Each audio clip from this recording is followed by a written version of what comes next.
با سپاس ویژه از شاهزاده رضا پهلوی و جانشین کوروش همه ما باید بکوشیم که امام فعلیمون را جانشین امام عصر بدانیم. تفاوت بین جانشین کوروش با جانشین امام زمان در کجاست؟ وظایف و اختیاراتشون چیست؟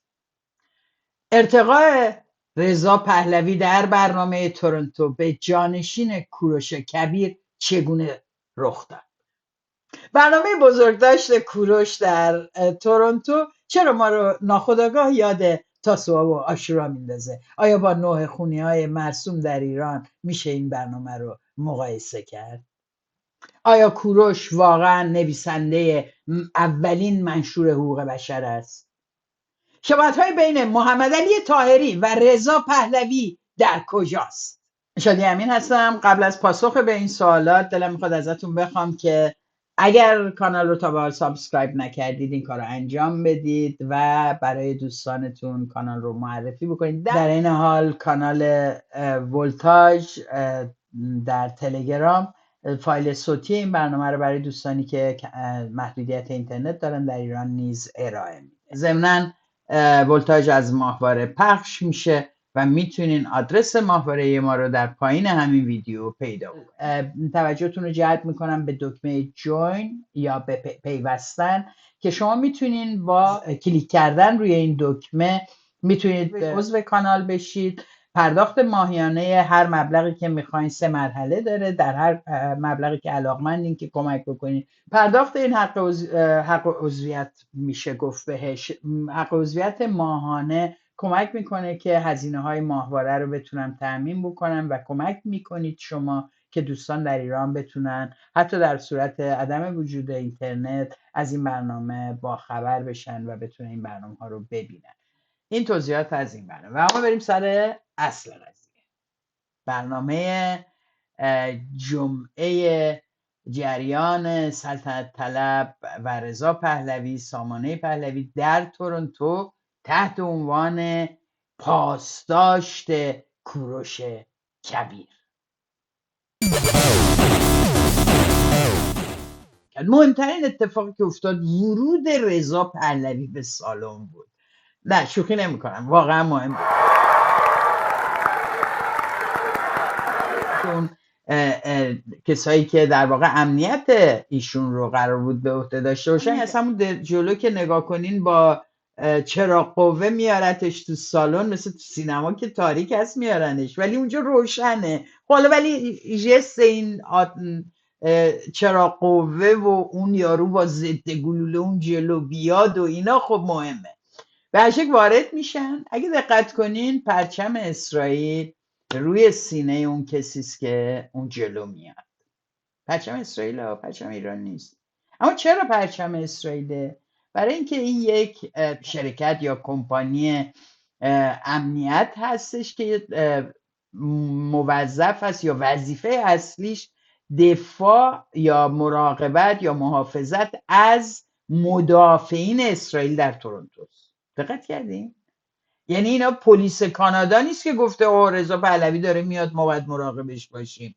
در واقع این شرکت اسرائیلی یهودیان در واقع کانادا هستش که وظیفه حمایت از ایشون رو به عهده میگیره و خب نگران کننده نیست به نظر شما که رو اینقدر حرف از پرچم ایران و شیر و خورشید و ملیگرایی و استقلال و دیگران نباید برامون تعیین تکلیف کنن، ولی حتی قادر نیست یه تیم امنیتی که خنثی باشه مال خودش باشه یا از پلیس کشوری که داره توش زندگی میکنه تامین بکنه. میبینیم که اسرائیل کارش رو شروع کرده، بعداً هم قراره درون مرزهای ایران کمک کنه به اینا برای امنیت بخوان سرکوب و قراره حکومت نظامی اعلام کنه تو شهر ایران. همینجوری در واقع در حضور خودشون تو سالن تورنتو به ما نشون دادن در آینده ایران کی تصمیم میگیره و کی اسلحه دستشه.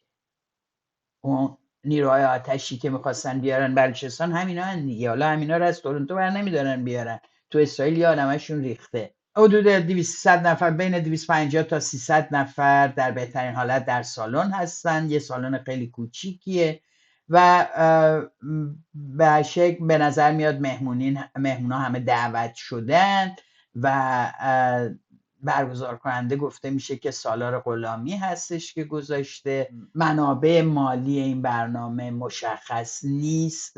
لازمه که بگم که به دلیل نامعلومی اعلام میکنن که در این برنامه اصلا نباید فیلم ها عکس گرفته بشه. خیلی قاطع جلوش گرفته بشه. نمیدونیم چرا حدس میزنیم که خواستن آبروریزی‌هایی که در مونیخ شد، اون یارو که اومد سجده زد و دیگران، اون چیزها رو بتونن کنترل کنن، لااقل دوربین ها اختیارش دست خودشون باشه. اینو بارها مجری برنامه که البته از مجریان اسبق یا فعلی ایران اینترنشنال هست، آرمین قبادی پاشا اونجا از کادر تلویزیون اینترنشنال یهو میره پشت اون تریبون و میشه مجری برنامه شاهزاده. 7 آبان جشن بزرگ کوروش کبیر، شاه شاهان، شاه بزرگ رو به همه ایران دوستان شاد باشید. البته این فقط نشون میده چقدر این دلدادگی در بین مجریان ایران اینترنشنال با این سامانه چقدر راه رفت آمد رو میتونه هموار بکنه. از این ور بری اون ور، اون ور بری اون ور، یا همونجا بمونی از شاهزاده دفاع کنی. بالاخره حق انتخاب داری. ایشون در این حال بارها میخواد که به خاطر شاهزاده شعار ندین. لطفاً از فریاد زدن یا سر دادن هر گونه شعار خودداری کنید. درخواست شاهزاده است. اکیداً درخواست که این مسئله رعایت بشه. من یعنی شاهزاده خواسته که شعار ندین و شما ندین، ولی این همش توی اون سالن شعار جاوید شاه، شعار این آخرین نبرد پهلوی برمیگرده که البته این شعارشون برای من شعار خنده‌داریه. مثلا شما چند تا نبرد کردین، الان جمع شدین توی سالنی تو تورنتو این آخرین نبرد شاهزاده برمیگرده یا پهلوی برمیگرده. بابا بشینین.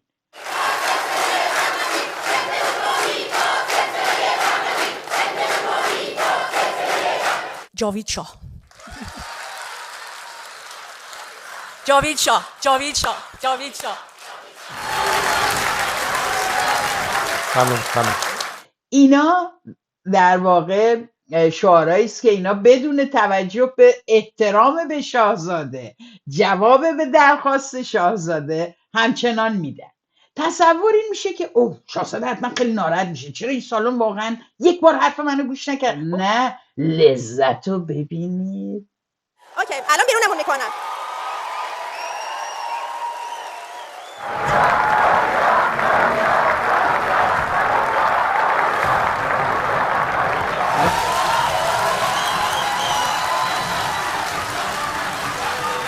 سپاس.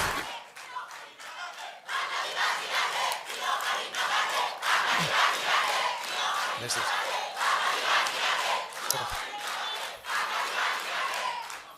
ببینید وقتی بهش میگن جاوید شاه، شاهزاده فلان و ای پشت هم میگن بیشتر و بیشتر خوشش میاد، ماچ میفرسته، قند تو دلش آب میشه.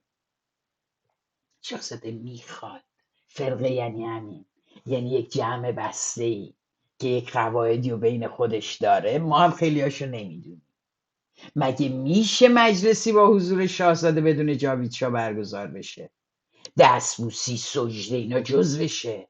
شعارهایی که در سالن به کرات داده میشه نشون میده که رضا پهلوی میخواد این اتفاق بیفته، اما برای نگه داشتن اون کسایی که با شعار جاوید شاه مخالفن، معتقدن بابا ما قول دادیم که یه رفراندومی بذاریم شکل حکومت رو تعیین کنیم، این اثبات میکنه که رضا پهلوی دروغ میگه.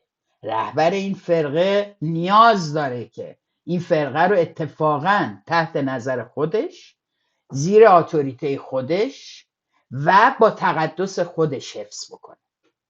برای همین تا دلتون میخواد تو این سالونا به روی خودتون نیارین. هرچی میگن شعار ندین، شما بازم بگین جاوید شاه، جاوید شاه، و هیچ کس شما رو متهم به بی‌ادبی، عدم رعایت نظم سالن نخواهد کرد. اونا میخوان که شما این کارو بکنید.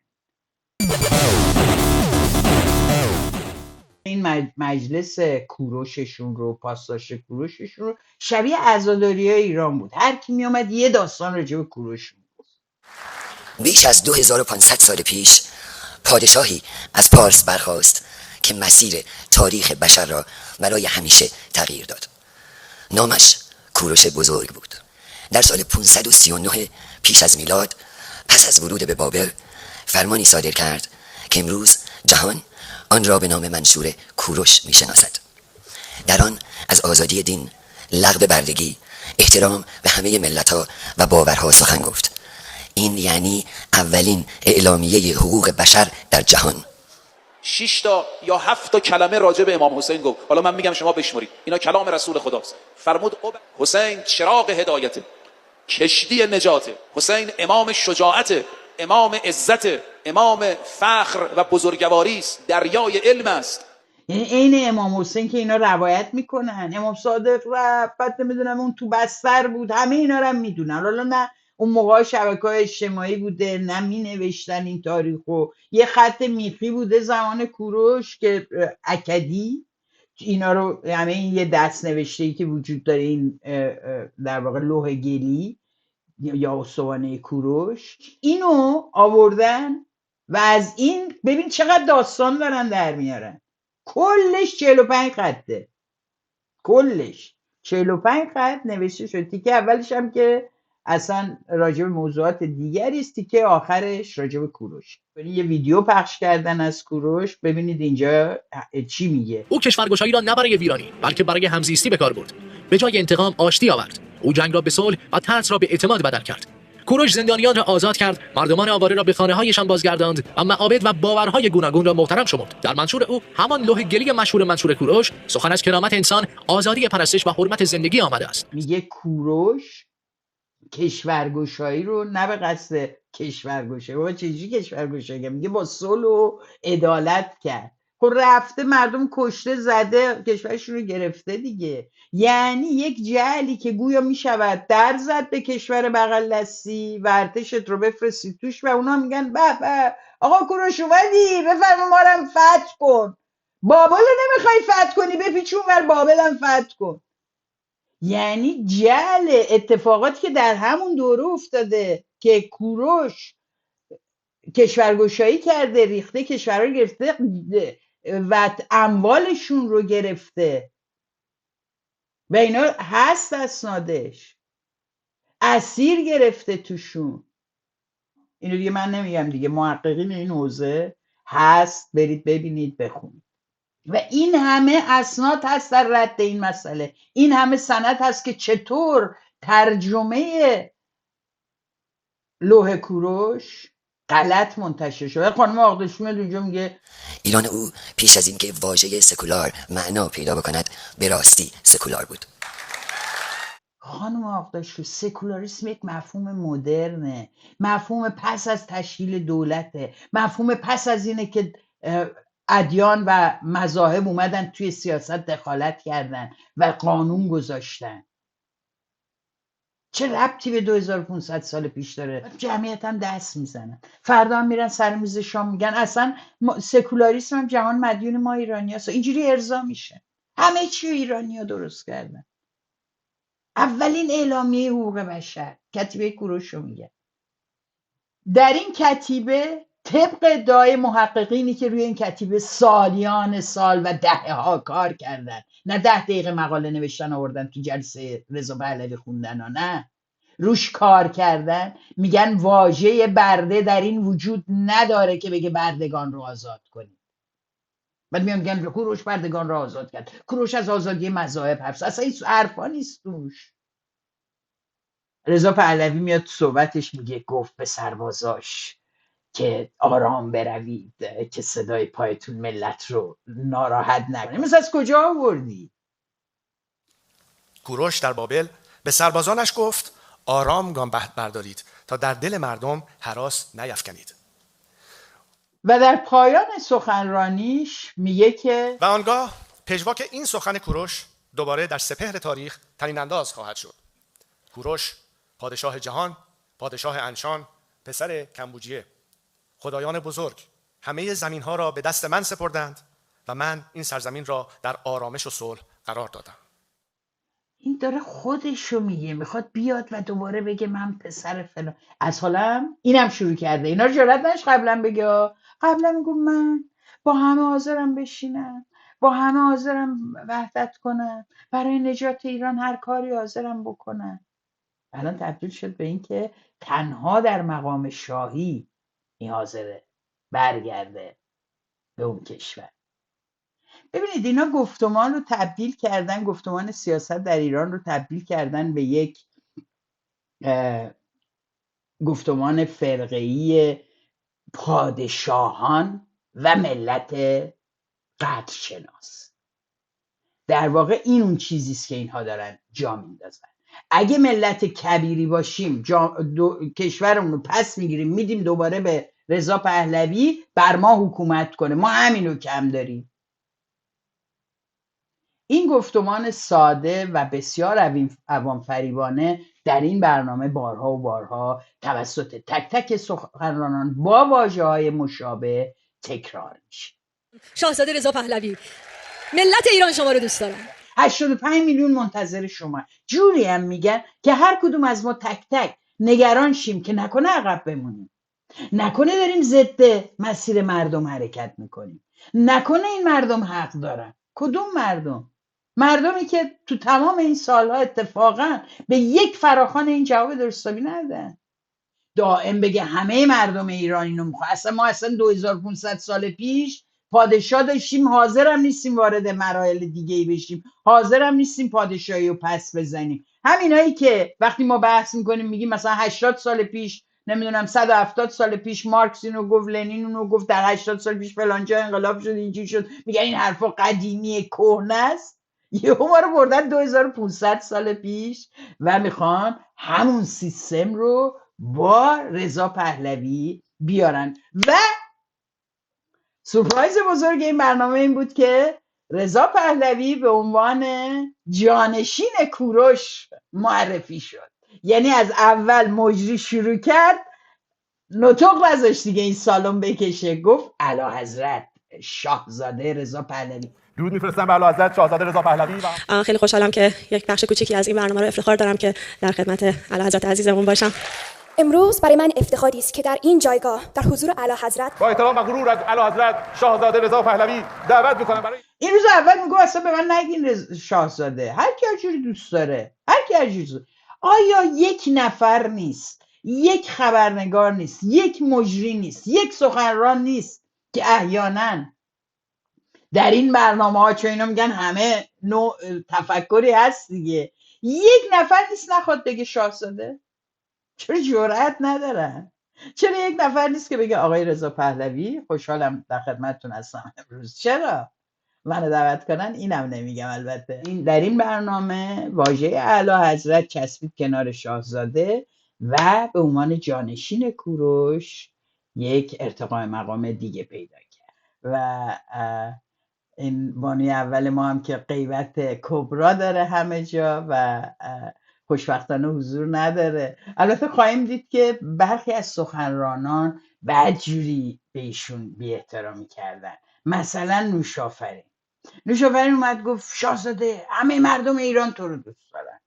بعد دید کمه، گفت ما عاشق شماییم.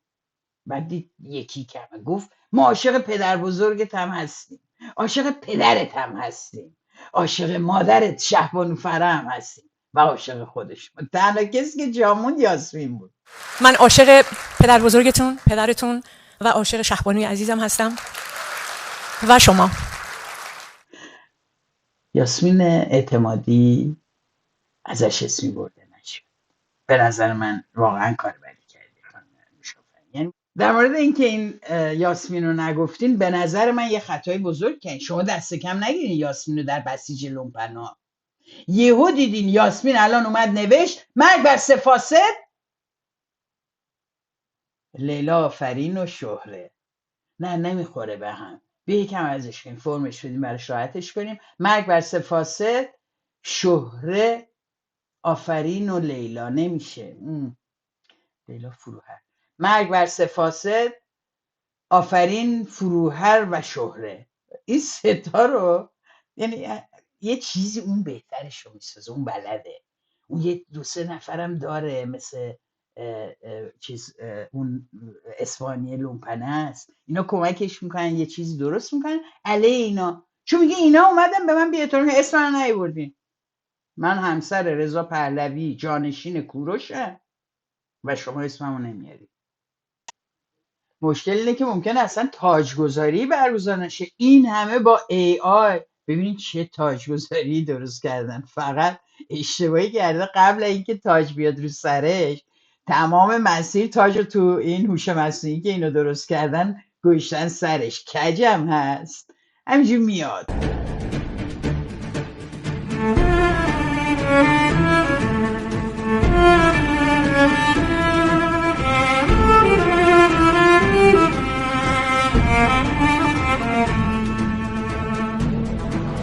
ببینید اینا واقعا به این دلیل دارن تو این عرصه موندن، یعنی آرزوی این صحنه و گرفتن ایران. به قول اشرف پهلوی هم گفته بود ایران مال پهلوی هست. اینا در واقع میخوان بیان ایرانشون رو بگیرن، اونا میخوان ایرانشون رو پس بگیرن. ما ولی میدونیم که ایران رو نمیخوایم به کس دیگه بدیم، یکی بگیریم بدیم. حالا آخر تاجگذاری ولی جالبه، تاجگذاری صورت میگیره و اینا میان، رضا پهلوی میرسه به اون صندلیه،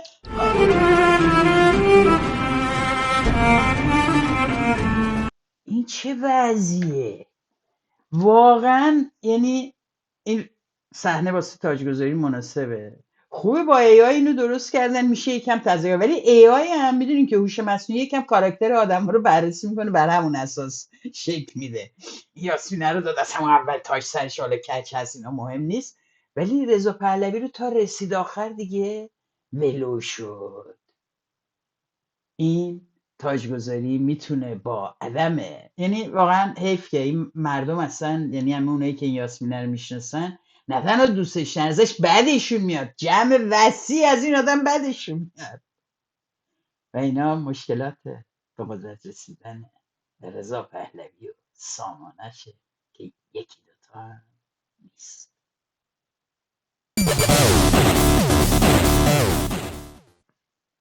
نکته که دلم میخواد روش تاکید بکنم، این جلسه فضایی که داره فضای به شدت فرقه مسلک هست.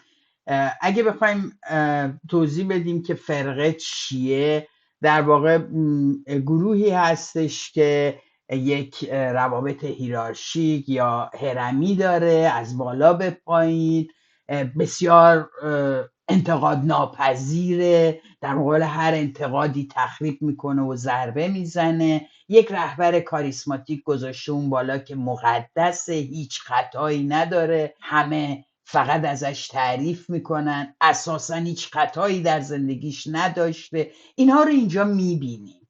در عین حال نوعی در واقع عقب سازی برای خودشون، برای اینکه بتونن مشروعیت در واقع حضور کنونیشون رو از جایی بگیرن. اول چسبیده بودن به مشروطه، الان سر مشروطه مشکل دارن، یکم رفتن عقب‌تر 2500 سال پیش و به کوروش دارن تکیه میکنن. و در این برنامه که به معلوم نیست زادروز کوروشه، بعضیشون میگن، من همطور تولدش از کجا آوردن، بعضی دیگهشون میگن پاسداشت کوروشه، نمیدونم چی شو دارن پاس میدارن. اما به هر شکل این برنامه در واقع برنامه است که تشکیل شده برای اینکه یک حلقه مشترکی بین در واقع اون ایرانیانی که ملیگرا هستن به شکل افراطی البته، بتونن اینها رو جذب بکنن، خوراک بدن بهشون. مهمترین کاری که فرقه پهلوی که امروز میتونیم بهشون واقعا بگیم فرقه پهلوی انجام میدن، این فرقه در واقع ضمن اینکه سعی میکنه تقدس رضا پهلوی رو ایجاد بکنه، کاری که در دوره 57 حول خمینی شکل گرفت تا حدی که در ماه دیده شد، الان تقریبا روند همونه. اوایل حق داشتین شما بگین که رضا پهلوی فلان اشتباه کرد، اما الان طرفدارانش گفتمانی که دارن ایجاد میکنن و به نظر میاد گفتمان خیلی دیکته شده هم هست، همه این رو باید تکرار بکنن و تکرار کنن و تکرار کنن. در این تکرار باور جامعه رو ایجاد بکنن، این جامعه بپذیره که جز رضا پهلوی کسی در این جامعه حتی خردورز نیست. در آن رهبری خردورز و خردمند رو مطرح میکنن. یعنی واقعا فکر میکنم که خیلی خیلی جامعه ایران داره تحقیر میشه توسط این سامانه روشنفکرانش دارن تحقیر میشن، تخریب میشن، حذف میشن از گفتمان سیاسی و در این برنامه اوجشه. یک جایی است که ما خطر در واقع شکل‌گیری یک فرقه بسته انتقاد ناپذیر دیکتاتور مسلکی که میره به طرف فاشیسم، چون فاشیسم همینجوری در واقع ما میگیم فاشیسم، اینا میگن به ما نگین فاشیسم. حالا البته تازگی‌ها بعضیشون خیلی راحت میان میگن به ما بگیم فاشیسم، آره هستیم. به هر شکل این عده در این جلسه نشون میدن که در واقع خیلی از نکاتی و یا خصوصیاتی که میشه به فرقه فاشیستی داشت این فرقه امروز در واقع داراش هست. نمونه این تقدیس جایی که برای من قابل تأسف بود شهره آقداشلو. شهره آقداشلو که در هنگامه آغاز جنبش زن زندگی آزادی اون ترانه رو میخونه و از عرصه حرف میزنه که مردان برای قدرت جنگیدن، زنی که سالها در تئاتر و هنر خودش تلاش کرد که این چسبیدن به یه سری فرهنگ و سنت غلط رو تحت عنوان ایرانی بودن و غیره مسخره بکنه، نوعی از ملیگرایی ایرانی و به خصوص توسط مهاجرین و تبعیدیان که در خارج از ایران زندگی میکردن و سعی میکنن اینو دوباره بازسازیش بکنن، به سخره میگیره، نقد میکنه، تبدیل شده امروز به کسی که آخرش سوزنش گیر میکنه و فکر میکنه به تعداد کافی نگفته جاوید شاه، ممکنه عقب بمونه، زیاد و زیادتر بگه، یه موقع شبهه‌ای نمونه. جاوید شاه، جاوید شاه، جاوید شاه، جاوید شاه، جاوید شاه، جاوید شاه. اینو باعث تأسفه. تعظیم بکنی از روی سن، یعنی تصویری که شهره آقداشلو از خودش ارائه داد به نظر من یک زنه خیلی ضعیف، برعکس صداش، برعکس حضورش در جامعه نشون داد که در واقع اینو طلب میکنه. اگه اون اونجوری وایسه جلو اون، یه زن عادی، یه معلم عادی، یه کشاورز، یه زن شالیکار، یه زن مستخدم، یه زن سیاستمدار عادی، چجوری باید وایسه جلو اون؟ خانم آقداشلو در این پرفورمنس و حضورش روی صحنه در تورنتو کانادا نشون داد که اهل تعظیمه، اهل تن دادنه و پذیرشه. یک رهبر چه فرقی داره با اونی که چادر سرش میکنه میره برای خامنه‌ای شعر میخونه برای آقا؟ ندانم این شب قدر است یا ستاره روز، تویی برابر من یا خیال در نظرم. واقعا چه فرقی داره؟ اونم داره از آقا، از رهبری که بیعیب و نقصه حرف میزنه. وقتی از فرقه‌ای بودن این مناسبات، نوعی از احترام تحقیر شده رعیتگونه وقتی حرف میزنیم، از چی حرف میزنیم؟ اصلا اون مناسباتی حرف میزنیم که توی عرفان حلقه هست.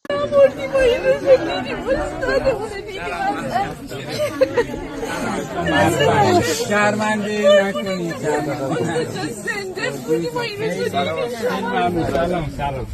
خیلی خوش آمدید. خیلی خوش آمدید. شرمنده نکنید. شرمنده نکنید. خواهش میکنم. شاهزاده هم نیستا. وقتی شما قرار اون تقدیس رو به یک رهبری بدی، فارغ از خطاش بکنی، خودت را کوچکتر بشماری، بنده بشماری در مقابل اون، این روابط اصلا پشتشه. شما ممکنه تو عمرت دست بابات هم ماچ نکردی، ولی وقتی توی یه همچی فرقه‌ای جا میگیری، مناسبات شما رو وادار میکنه، این مناسبات شما رو میکشونه، شما زمانی پذیرفته میشید که این مناسبات رو بپذیرید. کسایی که از برابری حرف میزنن، این فرقه جاش جای برابری نیست. رهبر مسئولیت و وظایف مشخصی داشته باشه و پاسخگو باشه نیست. به هیچ کس پاسخگو نیست دوستان عزیز. همین الان در اون دفترچه اصرار برید ببینید، رهبر غیر قابل عزل و انتصابه. رهبر هست دیگه، فرمانده کل قوا میشه، بقیه رو انتصاب میکنه، عزل میکنه، همه کار میکنه، ولی کسی حق نداره راجع به خودش حرف بزنه. مگه غیر اینو داریم الان تو ایران؟ مگه خامنه‌ای غیر اینو میکنه؟ مگه خمینی غیر اینو میکرد؟ غیر قابل لمسن اینا غیر قابل دست خوردنن، غیر قابل مورد پرسش قرار گرفتنن. برای همینه که هر کی وارد این مجموعه میشه اول باید ثابت بکنه که بندگی بلده و بعد پذیرفته میشه. برای من اینکه اینا کوروش رو میان و اینجوری مطرح میکنن، پاسداشت کوروش میگیرن، دلیلش اینه که وقتی از یه فرقه حرف میزنی، درست کاری که این فرقه ها میکنن، باید یه مناسکی برای خودشون بسازن، برای روزهای تاریخی بسازن، مردم رو حول اون بسیج بکنن، داستان بسازن از در واقع عظمت پادشاهان قبل از خودشون رو وارث اونها نشون بدن. گفتم یک خط در واقع وصلی به تاریخ باشکوهی که مردم میخوان داشته باشن. این مردم 46 ساله دارن تحقیر میشن، در واقع ایرانیان تحقیر شده غرور ملیشون، خیلی در سطح جهانی پس رفته اعتباری که دلشون میخواد به عنوان یه ملت داشته باشن. اینا دارن اون اعتبار و شکوه و جعلی در اختیار جماعت میذارن. در واقع بهشون میگن با اومدن ما، همین شعار معروف پاسپورتتون اعتبار پیدا میکنه، در واقع همینه، ما یک شکوه و عظمتی و که کوروش آغازگرشه و جهان دهانش باز مونده در مقابل اون به شما برمیگرد. جل وقتی صورت میگیره، خب میخوان یه چیزی رو جا بندازن، ما رو به یه مسیری ببرن که دلشون میخواد.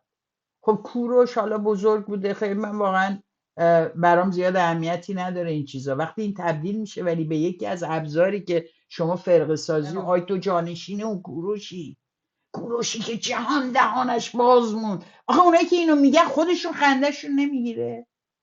البته اسرائیل هم یه پسگردنی زد، عکس ترامپ رو گذاشت تو تل‌آویو به دیوار، گفت تو کوروش زمانه ای. هر کی هم بنا به میلش داره از این سایرس the great استفاده میکنه. اونا میگن به ترامپ میگن کوروش زمانه، اینا میگن پیمان ابراهیم را تبدیل به پیمان کوروش خواهیم کرد. و با این یک عده آدم تحقیر شده رو که دلش میخواد غرور ملیش بازسازی بشه جمع میکنن. خوششون میاد از این گفته ها، احساس غرور و بزرگ بودن و عظمت میکنن، کاری که فاشیسم هم میکرد. تمام آنچه که راجع به شکوه و جلال و عظمت گذشته ایران زیر نظر کوروش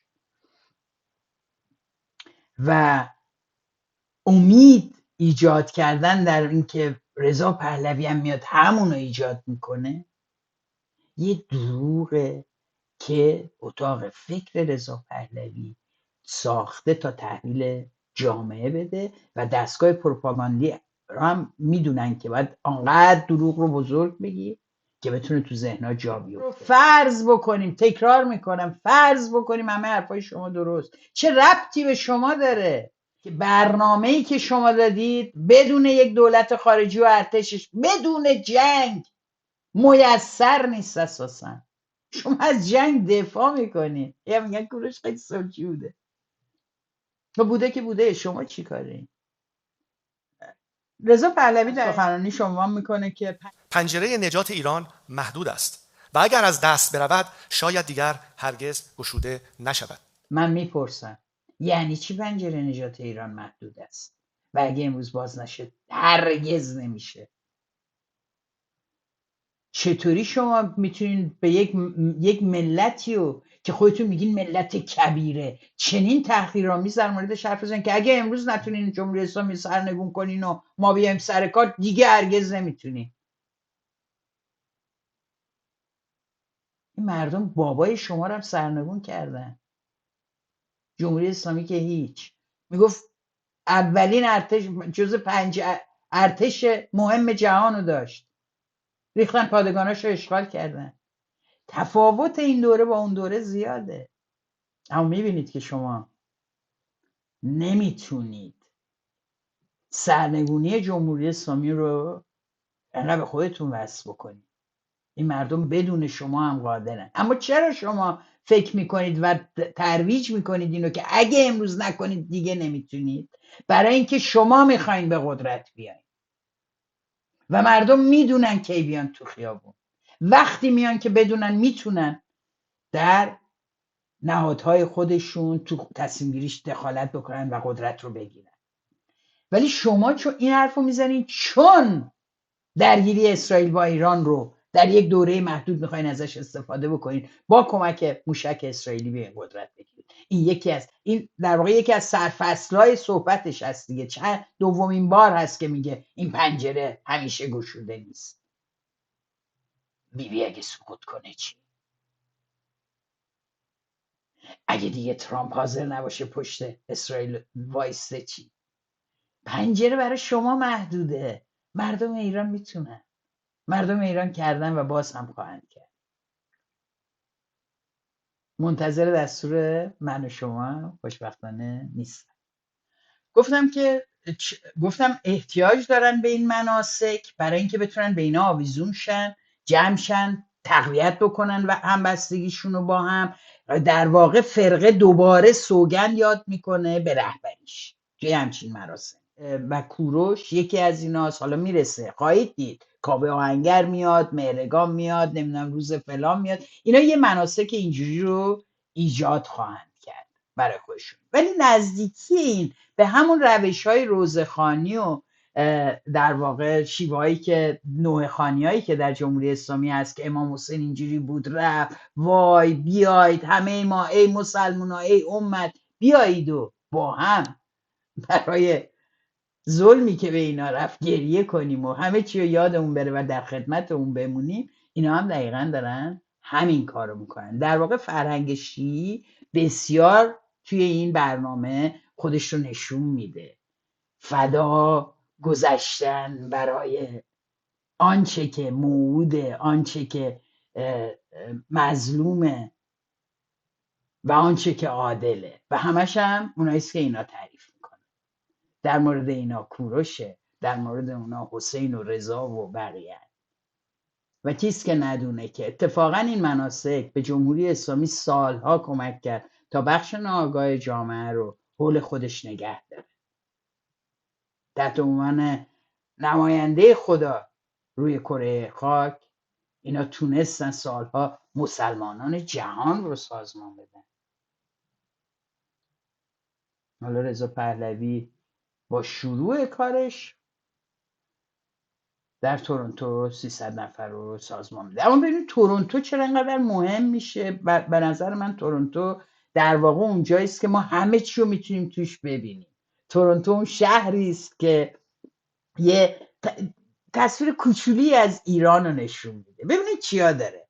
محمد علی طاهری توش داره، طرفدارای جمهوری اسلامی یا مسلمانای شیعه دو آتشی رو داره که برای امام حسین میان تو خیابونا و شعار میده.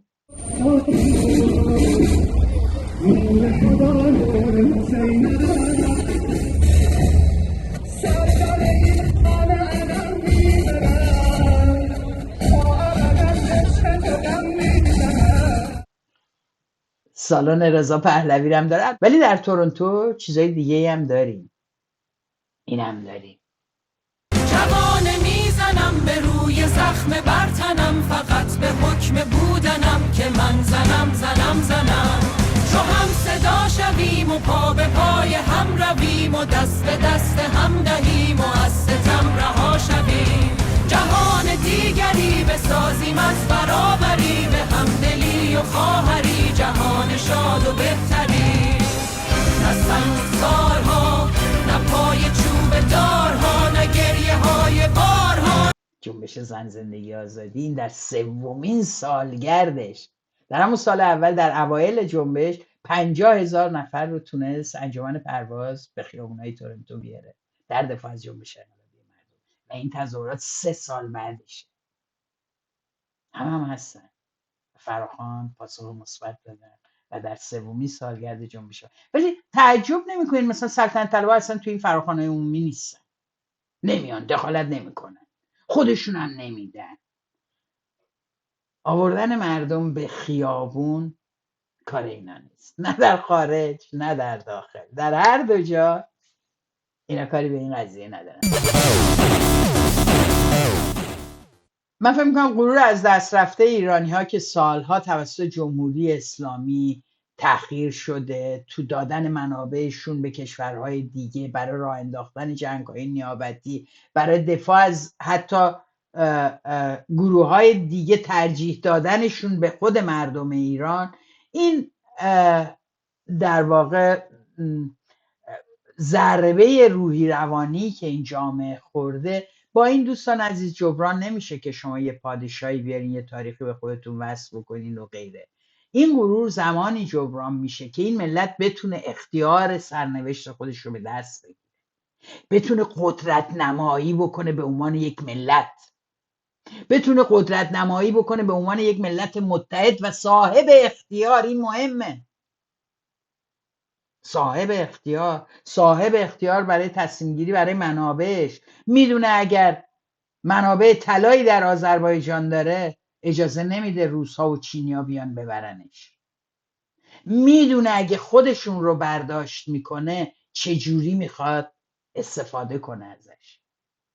منافع و منابع هر دو با اختیار ملت تأمین و خرج میشه. هدف رو خودش تعیین میکنه. اینجاست که شما غرور ملی رو میتونی بازسازی بکنی، تو سطح جهانی احترام جلب بکنی، روابط و مناسبات دموکراتیک ایجاد بکنی تو جامعه. اگر داریم انقلاب میکنیم برای آینده بهتر برای کشور، اگه داریم ایران رو واقعا مسئله مونه که ایران و هر ایرانی احساس غرور و شرف و خوشحالی و خوشبختی بکنه، نباید حس بکنه یه آقا بالا سر اون بالا داره که نمیتونه باهاش کاری کنه. خودش گذاشتتش ولی نمیتونه بکشتش پایین.